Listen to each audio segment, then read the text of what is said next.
nukuri bimaze kuba uyu mutoya naramutekereje numva ubwenge bwanje buragiye iwe ntiyanaraye no mu rugo mbajije mu gitondo ntese umwana ari he mbona message yanditse ngo ntimugire ubwoba ndahari nukuri mbashimiye kuko babaye Imana yabahaye kwihangana iyo mana izamuhira uko ridashira.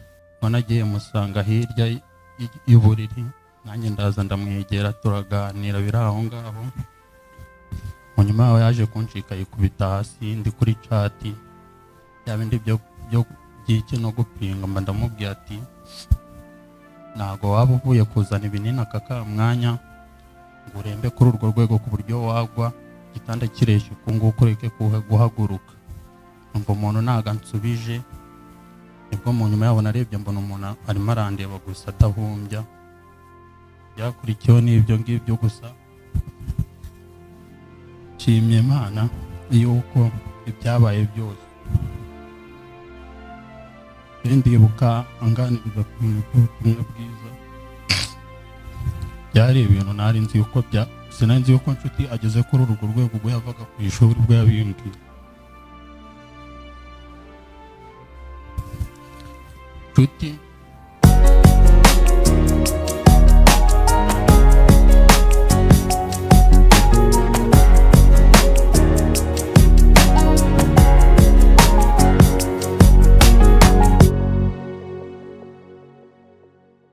murakoze ntago mbarambira ngewe nanjye ndashimira abantu tugiye kuvuga kuri inshuti twarondogora twatinda kubera ko inshuti mu rugo yari aussi moral mu rugo yari umuntu utanga ibyishimo ni intwari inshuti yari umuhanga inshuti azi kuganira n'abantu azi kure mu mucyo igihe cyose twabanye na inshuti nta mwijima wigeze ubasha kuducurira nk'uko wenda tumeze ubu ngubu kubera ko yageragezaga kurema ibyishimo naho bitari.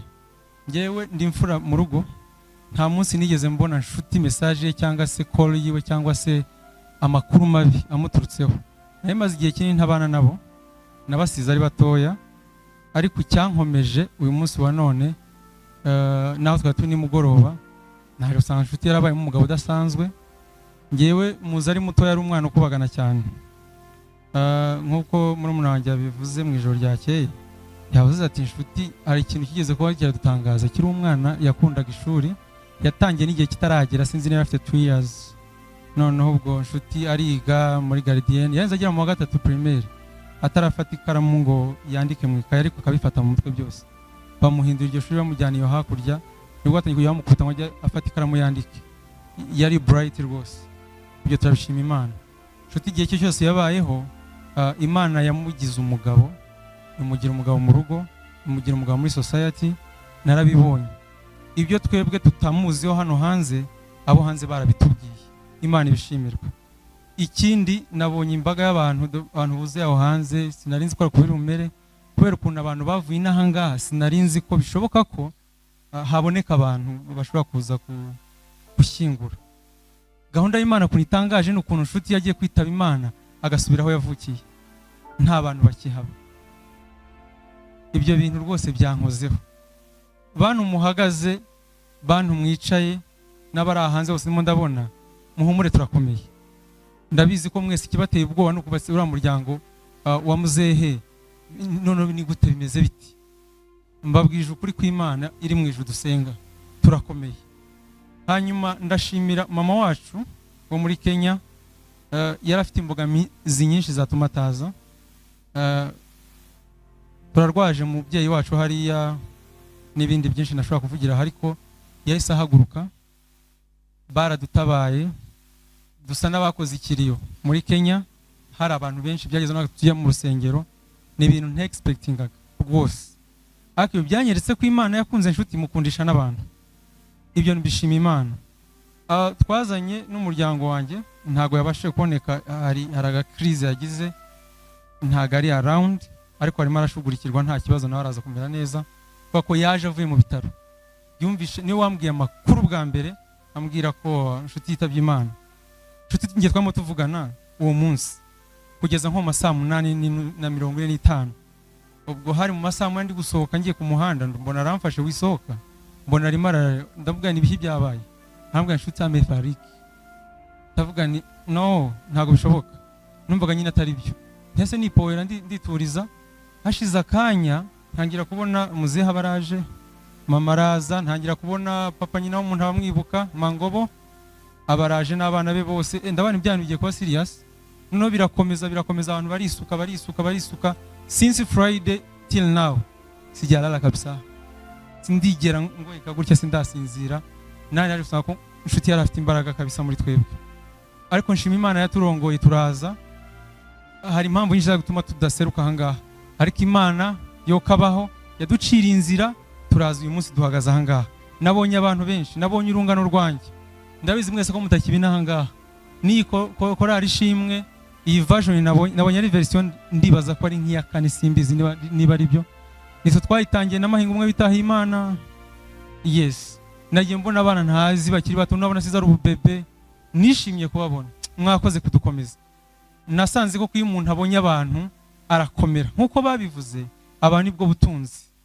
Icyanshimishije kindi kuri inshuti bijyanye nuko yarakuze muri societe agira gute, ngibyo sibyo ndeba n'amasomo yiwe na opportunities nyinshi yari afite mu masomo yiwe. Icyo cyanshimishije nkura muri Sunday school kugeza nkuze, nigishijwe ko icyo kwirata ari Kristo gusa. Naho ubutunzi, amafaranga, amashure, ibyo byose ni ibintu bito. Icyo kwirata ni Kristo. Shimye Imana yo mu ijuru ko ubuhamya bwose numvishe bwaganishaga ku kwizera no gukomera muri Kristo nshuti yagize na impact yagize. Mama umunsi nshuti yataga arampamagara ari kurira, arambwira ngo patro we nshuti gita mubonye yari yarakuze yarabaye umugabo, nshuti yambwirizaga mu rugo yatubwiraga ijambo ry'Imana. I was like nshuti inzi like byambanye byinshi ngiye till now niba ndasaba Imana izandinde, mbona nshobora kuzaba affected after ngiye buryo yabaye ikibazo niko bingendekera, ko by God's grace ndibaza ko nta kizamba uko ndakomeye narabyakiriye. Iki nishimiye uyu murumuna wanjye murebanga Sabato, aba bana ndabaruta cyane, nta nubwo uyu ari we unkurikira neza, navuga ngo ku myaka umwe tubyita haciye kinini.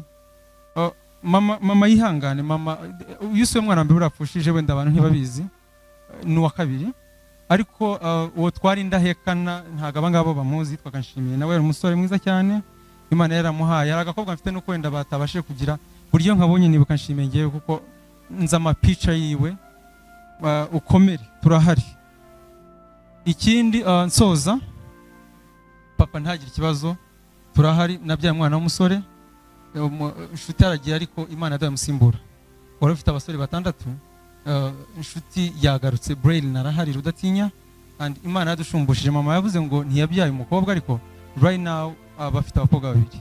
Afite uwitwa Uwase Cynthia, afite n'uwitwa Rudatinya Uwase Kylie. Muhumurike, mumere neza, mukomere, kandi ibyo nshuti yasize adakoze tuzabihagararamo neza. Muhumure cyane, murakoze.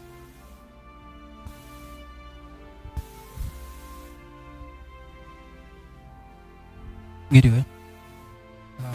Hanyuma inshuti yari inshuti yanjye, koko mfite inshuti ziri ahantu henshi hatandukanye ku isi, so nifuje kudakoresha Ikinyarwanda, muranyihanganira. We are so honored and privileged to see everyone coming to the neighborhood where we were born. And I've seen the pastors who are here today. We are so honored with that. And I just want to be starting with yesterday night. We just have the time to pay the last tribute for the people who were around in Kigali. And we were so honored to hear the gospel.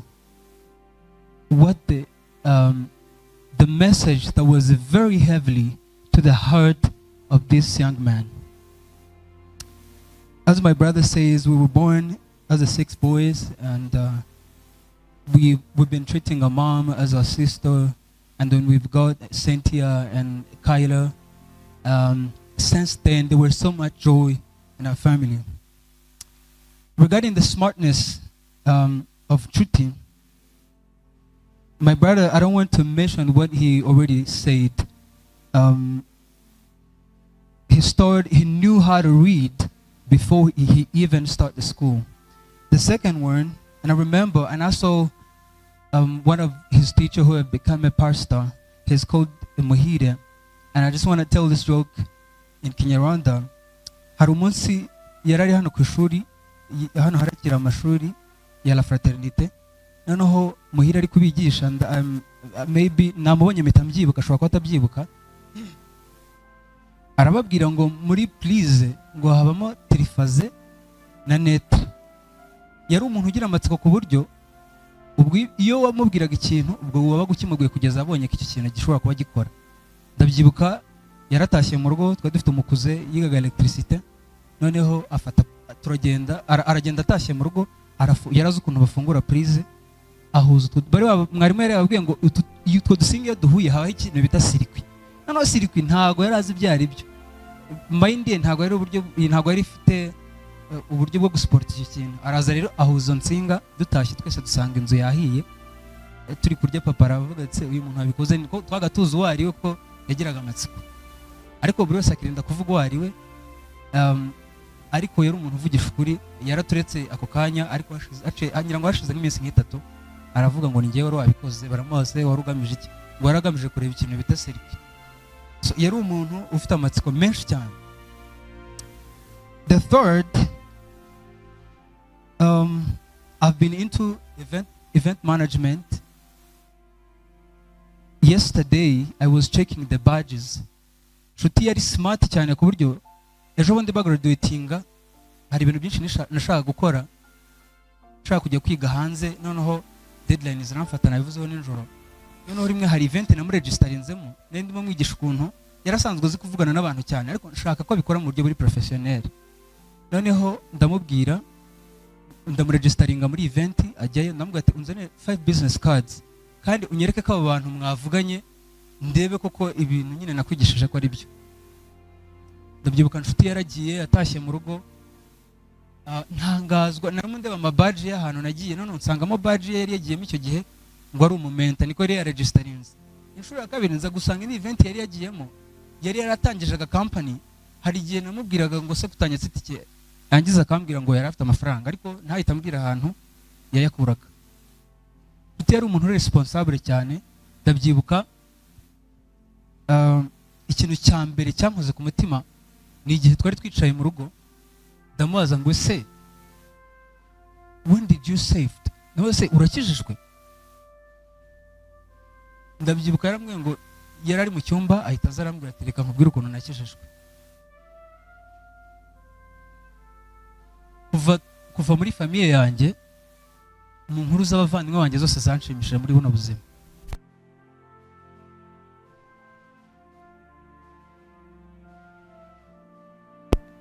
Yigaga ku ishuri, noneho hari mushuti we amaze kwigisha ijambo ry'Imana, hari ibintu ndishuwa ko atari yakiriyarinze ngo abisobanure neza. Mugenzi we araza aramucalenjinga n'umwana mutoya, wenda araza kuvuga, noneho arambwira ati icyo gihe nibwo nakijijwe, ariko ntabwo uwo muntu azi ko icyo gihe aribwo nakijijwe. Ndabyibuka hari nijoro abavandimwe bandi bari bataraza, ndagenda duhita tugura umugati guteka, ndabyihorera ko numvaga biri disturbing kugeza tugiye kuryama. Turya umugati turyama. Icyo gihe nagize ibyishimo abavandimwe bitavuga. That was my first thing that made me happy for his life. Nshuti nigeze kwa applyinga muri kaminuza yo hanze, baramfata ariko niga online. Icyo gihe nari ndi no muri UR, inshuti zanjye zo zari zibizi. Numvaga nshuti, narebaga mu bavandimwe banjye, numva all the professionalism and who I want them to be, he was the one who are very close rather than them. Ndabyibuka nshuti, natangiye kumubwira kuko ntangira kaminuza, my plan was nabaga nifuza ko baza tukaba turi kumwe igihe cyose. Nshuti ndabyibuka ntangiye kugenda mufasha. Ndabyibuka yapplyinga muri AX pathway program, baramufata. Yaraje yakoze anungura, tukandi mahirwe y'umuntu ntabwo abantu babivuga. Izo mahirwe mu kwa gatatu iyo program yari arimo kwari kubategura kugenda n'ubundi still, ariko yari yarabonye n'indi offer yo kujya kwiga muri Amerika. Ndabyibuka yigeze no kumbwira before, ambwira ko no ku ishuri ryabo yagize amanota meza, ya graduate in high school umwaka ushize. I was so excited. Twabanaga mu buzima buri spiritual, ariko hari n'undi muntu nabaga nifuza ko abawe. Bavandimwe, inshuti yari smart pe, rwose yari smart, kandi narabikundaga. Namuhaga assignment, namuha ibintu agomba gukora, twataha akabimpa. No, mu minsi yashize hari igihe nabaga ndi mu noneho ubwo nabaga nzi ko ari muri Nosken mu mujyi, numva ndashaka kumubona. Buri munsi uko twinjiraga mu nzu yabaga afite inkuru nshyashya, akambwira ngo nahuye na runaka uyu munsi, twavuganye ibi ngibi, hari umwana twahuye aranshalenjinga, ni ibi twakoraga. Ibyo bintu narabikundaga, iki kiganiro naragikundaga. Hari igihe nabaga numva rero mbere yuko ngera mu rugo, ko nabaga nzi ko yaragendaga akiga guhera saa 12 muri iyo program akageza nimugoroba, nkavuga nti reka ngende mufate, kuko nabaga nzi ko ari umuntu uri concentré cyane. Tukamanukana mu mujyi hose tukagerana igikondo, tugenda tuganira ibintu nzakumbura kuri inshuti. Icyambere nakivuze, ntago nzibagirwa iyo nkuru y'ukuntu Imana rwose yamugiriye ubuntu akakira agakiza. Bavandimwe duteraniye hano, message inshuti yabwira buri muntu wese uri hano, ndimo nsoza, nta muntu wavutse ari umukiranutsi. Bahoze batubwiriza, baratubwira ngo tuzajya mu ijuru, hazabaho kwishima. Hari amagambo bavugaga kamere za muntu zidakunda gutindaho, ivuga ngo abizera. Bavandimwe, ntago ari buri muntu wese abizera. Twaremye indirimbo ivuga ngo numvisha inkoza ku mutima ivuga ngo nawe isi n'ijuru byavaho, ariko kubera ko Imana hari isezerano yatanze, ngo yarema isi y'amasezerano kugira ngo isohoze icyo kintu. Bavandi, umuntu avuka ari umunyabyaha, ikintu akwiriye ari urubanza rw'Imana. Bavandi mwese muteraniye, it doesn't matter how many years that you've been in a church. Nshuti yakishijwe ejo bundi, yarabatejwe mbere. I'm not ashamed to say this, because I know how impactful his life is.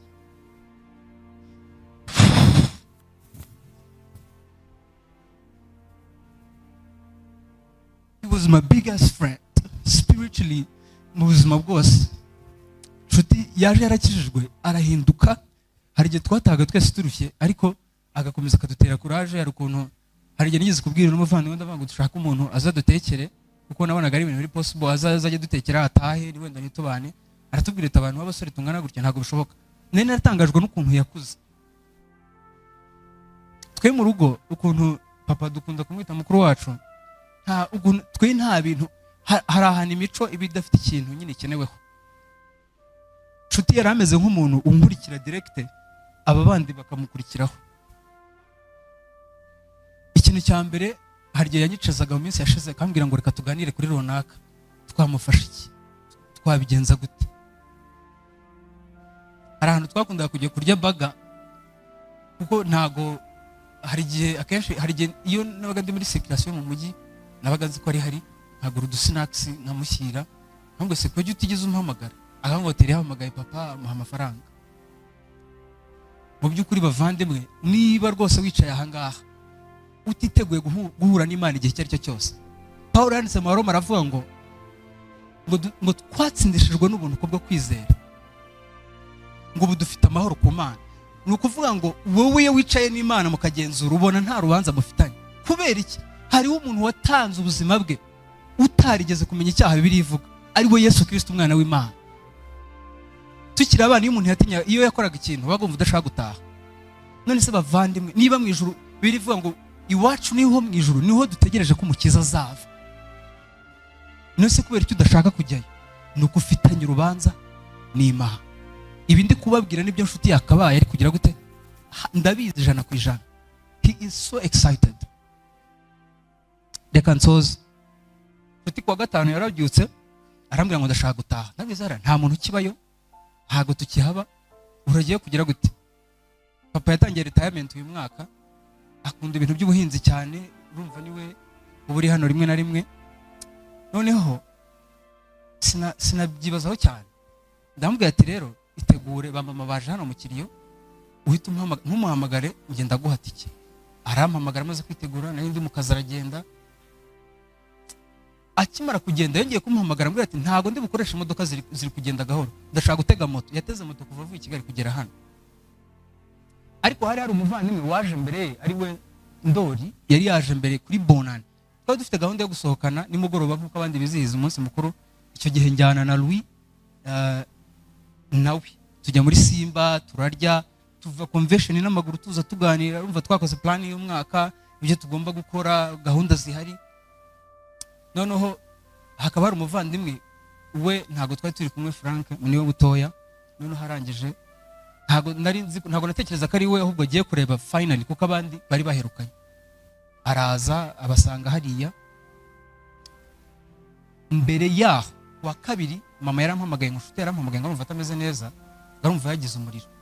Mva ku kazi nihuta ndagira ngo tunini twari rifu, aranywa. Nasanze ari gutitira, arimo kumva ikibwirizwa cy'umuvandimwe wari yatubwirije i Kigali nijoro witwa Emile. Yaramukundaga cyane.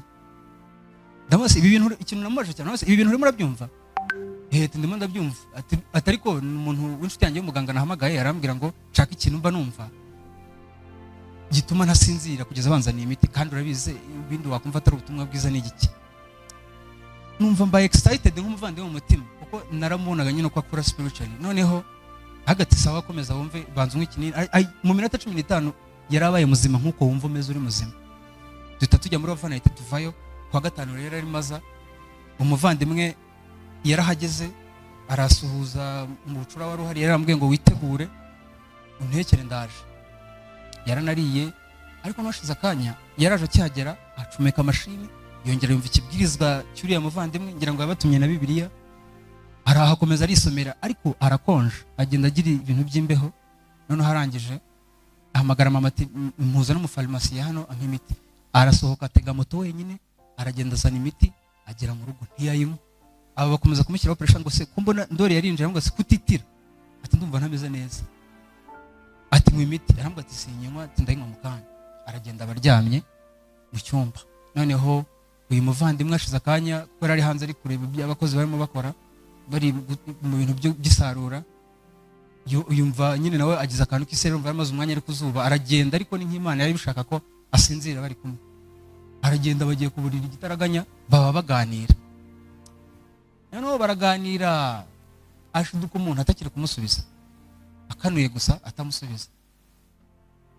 Noneho yarambwiye ngo yazanye amazi aratestinga ngo arebe ko umuntu ahumbya, wapi.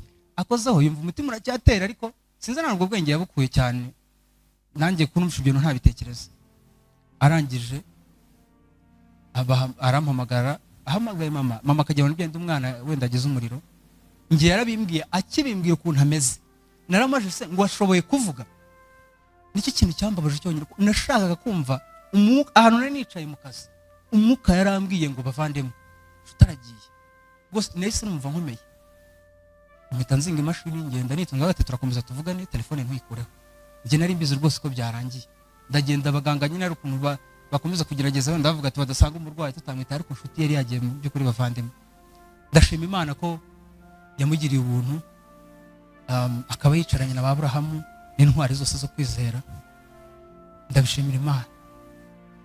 Hari igihe nigeze gusohoka mu nzu, uyu muvandimwe sohotse yabimbwiye ejo bundi tugeze hano ku bitaro, ngo yaramwegera amubaza ngo hari ibintu by'ubutumwa bwiza numva uvuga, ariko si n'ibiki. Ngira ngo bamaranye amasaha arenga 3. Icyo kintu cyaranshimishije mu buzima bwanjye. Reka nshimire munyihanganire, ni iminota 2. Ndashimira inshuti zanjye zose zaje hano, yaba ari abari hanze. Ejo narababwiye ngo umuntu wese wanyandikiye nzamusubiza kuri message. Aba kabiri ndashimira Alex Pathway program yararimo. Ndabizi ko kino cyumweru nabo ngo bazafata umunsi wo kumwibuka no kumuzirikana. Ndabashimiye bavandimwe ko yari afite community nziza. Ikindi ndashimira abana bavandimwe banjye yitabye Imana bari kumwe, babaye abagabo, baramuherekeza kwa muganga. Gitangaza rwose cyabayeho, nta n'ikindi gikuba. bari kumwe nawe. nagiye musanga hirya y'uburiri, nanjye ndaza ndamwegera turaganira biri aho ngaho. Mu nyuma yaho yaje kunshika yikubita hasi ndi kuri chat, bya bindi byo by'iki no gupinga. Mba ndamubwira ati ntago waba uvuye kuzana ibinini aka mwanya ngo urembe kuri urwo rwego ku buryo wagwa igitanda kireshya uku nguku ureke guhaguruka. Numva umuntu ntago ansubije, nibwo mu nyuma yaho narebye mbona umuntu arimo arandeba gusa adahumbya. Yakurikiyeho n'ibyo ngibyo gusa. Nshimye Imana yuko ibyabaye byose ndibuka anganiriza ku bintu by'ubutumwa bwiza. Byari ibintu nari nzi yuko sinari nzi yuko inshuti ageze kuri urwo rwego ubwo yavaga ku ishuri ubwo yabimbwiye. Inshuti araje aranganiriza umunsi umwe ni Ruwi wari uhari. Njye na Ruwi turamuruta cyane, arankurikira nkabona gukurikira Ruwi. Umunsi umwe natashye nanyweye inzoga, arambwira ati ndashaka yuko tuganira. Araza ndamubwira ati nta kibazo. Arambwira ati ese warakijijwe? Ndamubwira ati nose wowe bimbaza ahubwo warakijijwe?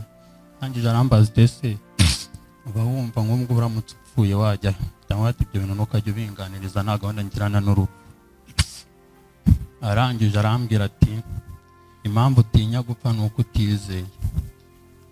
Ndamubwira ati ese wowe wizeye ubu ngubu wumva uramutse upfuye nta kibazo? Arambwira ati njye nta kibazo mfite kuko uwo nizeye njye nta kibazo mfite. Ariko nkibuka umunsi wa Gitwaza nongeraga kuvuka bwa kabiri, uwo munsi wa mbere mu buzima bwanjye. Abenshi tubatizwa tutazi, tugendeye mu kigare nk'uko tuba turi abana, kavuga turashaka kubatizwa, nawe witwe ko wabatijwe, ariko ukabatizwa utazi n'icyo batirijwe icyo ari cyo. Kwa Gitwaza ubwo nabyita kuvuka kwa kabiri, nasohotse nanze guteka kandi nari mfite amafaranga. Kwa Gitwaza ngenda ndirimba ndi muri Bluetooth, ngera mu rugo nkumva nubwo imodoka yanuruka inyuma ikaba yangonga, numvaga rwose nubwo napfa ijuru naribona. Ariko nyine inshuti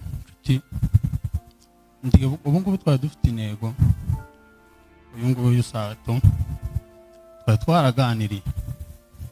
Sato n'umu afite YouTube channel, nari ngiye kwiga multimedia. Twari twaravuze ati inshuti yize networking, ngiye kwiga multimedia, uno dufashe gusapotinga Sabato kuri YouTube yiwe.